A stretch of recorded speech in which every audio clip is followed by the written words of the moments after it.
उलझे हुए सियासी मुद्दों का आसान भाषा में विश्लेषण करने वाले चैनल एक्सक्लूसिव खबर पर आपका स्वागत है।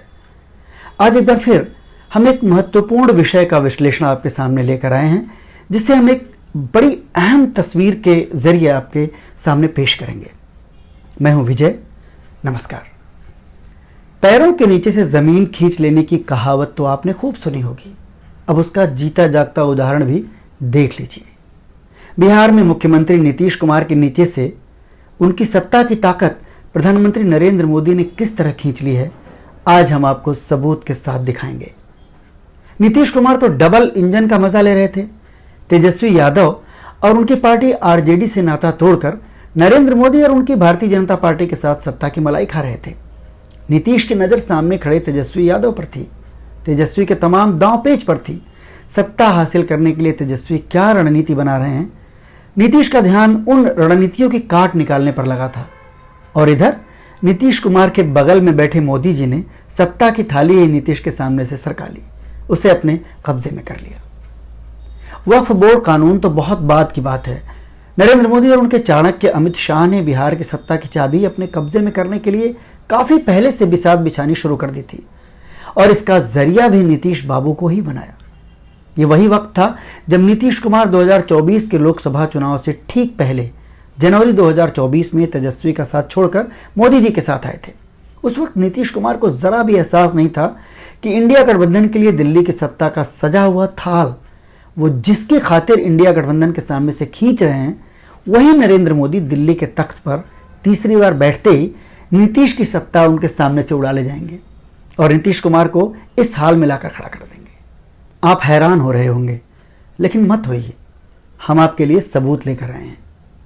जो सबूत हम दिखाने जा रहे हैं वो असल हैरानी की बात नहीं है, बल्कि नरेंद्र मोदी और अमित शाह की पावर पॉलिटिक्स का एक सच है। असल हैरानी की बात यह है कि मोदी शाह के दांव को नीतीश जैसा पुराना, मझा हुआ और पका हुआ नेता भी भांप नहीं पाया, क्योंकि जनवरी 2024 में नरेंद्र मोदी के साथ एनडीए में आने से पहले भी नीतीश उनके साथ रह चुके थे और उन्हीं का साथ छोड़कर तेजस्वी के साथ गए थे।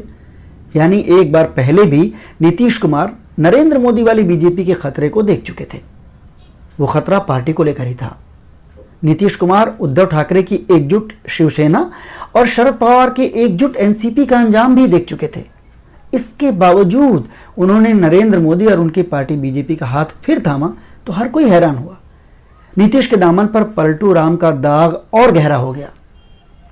2024 में तेजस्वी का साथ छोड़ने और मोदी जी का हाथ थामने की कोई ठोस वजह भी कभी सामने नहीं आई, लेकिन नीतीश कुमार शायद खुद को मोदी जी के साए में ज्यादा महफूज, ज्यादा मजबूत मान रहे होंगे। उस भरोसे का अंजाम क्या हुआ, यह भी अब नीतीश बाबू के सामने है। नीतीश के घर में उनके अपने वोट बैंक में सेंध लगाने से लेकर वक्फ कानून तक बिहार में नीतीश की राजनीतिक जमीन दिल्ली ने किस तरह कमजोर की, इस पर हम आएंगे। पहले आप वो सबूत देख लीजिए जो इशारा करता है कि बिहार में नीतीश कुमार की राजनीतिक जमीन पर ही नहीं, नीतीश की सत्ता पर भी दिल्ली का ही कंट्रोल है।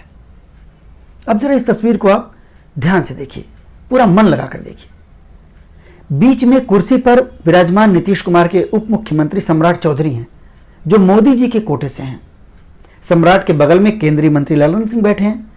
दोनों का अंदाज और हाव भाव आप ठीक से देखिए तो पूरी कहानी खुद ब खुद खुलकर आपके सामने आ जाएगी। राजीव रंजन उर्फ ललन सिंह नीतीश कुमार की पार्टी के सांसद हैं और मोदी जी की कैबिनेट में मंत्री हैं, लेकिन आज की तारीख में सच्चाई क्या है? ललन सिंह नीतीश कुमार के संघर्ष और उनकी राजनीतिक जमीन पर खड़े हैं या नरेंद्र मोदी के साथ उनकी सत्ता के पाले में खड़े हुए हैं, ये बिल्कुल साफ हो चुका है। वक्फ विधेयक पर ललन सिंह ने मोदी सरकार की जितनी जोरदार वकालत की थी, उतनी जोरदार पैरवी तो बीजेपी सांसदों ने भी नहीं की होगी। 24 अप्रैल को मोदी जी बिहार के दौरे पर होंगे। मधुबनी में होने वाले उस कार्यक्रम के लिए सम्राट चौधरी पिछले हफ्ते मुख्य सचिव और डीजीपी की मौजूदगी में हाई लेवल मीटिंग ले रहे थे। यह तस्वीर उसी वक्त की है। उप मुख्यमंत्री की हैसियत में सम्राट चौधरी का मीटिंग लेना कोई गलत भी नहीं है, आखिर उनके सर्वोच्च नेता का प्रोग्राम है। लेकिन ललन सिंह उनके सामने जिस तरह बैठे हैं, वो अंदाज ये बता रहा है कि बिहार में नीतीश कुमार की सत्ता पर बीजेपी किस हद तक हावी हो चुकी है, जबकि ललन सिंह हर लिहाज से सम्राट चौधरी से बड़ा राजनीतिक कद रखते हैं।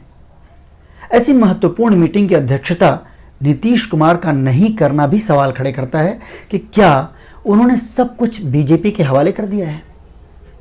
बिहार की सत्ता तो दिल्ली अपने इशारों पर चला ही रही है, नीतीश की राजनीति को भी मुश्किल में डाल रही है।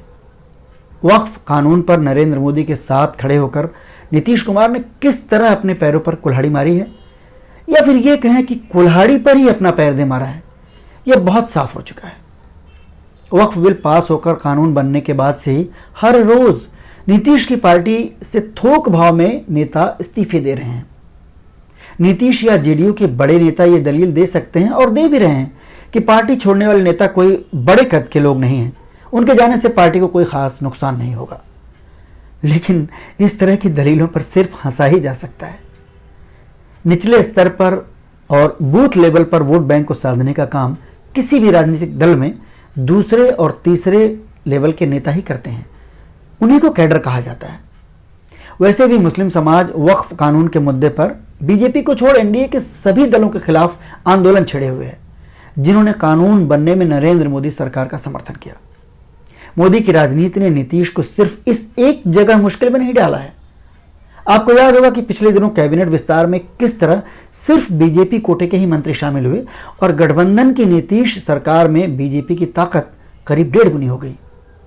उस विस्तार में ही बीजेपी ने नीतीश के गृह जिले नालंदा से उन्हीं की कुर्मी बिरादरी से आने वाले बीजेपी नेता को शामिल किया और नीतीश के सबसे पुराने वोट बैंक में सेंध लगाने की कोशिश की। ये सारे सबूत इशारा करते हैं कि सत्ता और अपनी राजनीतिक जमीन से नीतीश कुमार किस कदर उखड़ते जा रहे हैं, कमजोर होते जा रहे हैं। अब आखिर में 2 बड़े सवाल खड़े होते हैं। क्या इन सारे हथकंडों के सहारे बिहार चुनाव के बाद नरेंद्र मोदी नीतीश को पूरी तरह हाशिए पर डालकर बीजेपी का मुख्यमंत्री बना लेंगे?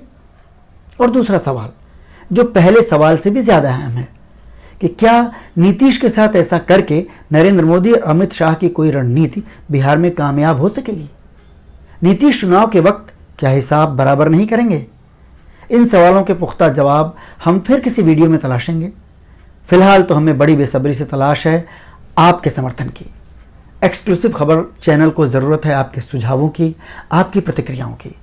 तभी हम आपकी पसंद नापसंद को समझ पाएंगे और हम ये समझ पाएंगे कि अपने प्रयत्न में हम किस हद तक कामयाब हैं। इसलिए विनम्र निवेदन है कि इस चैनल को सब्सक्राइब जरूर कर लें, लाइक और शेयर भी करें। बहुत बहुत धन्यवाद।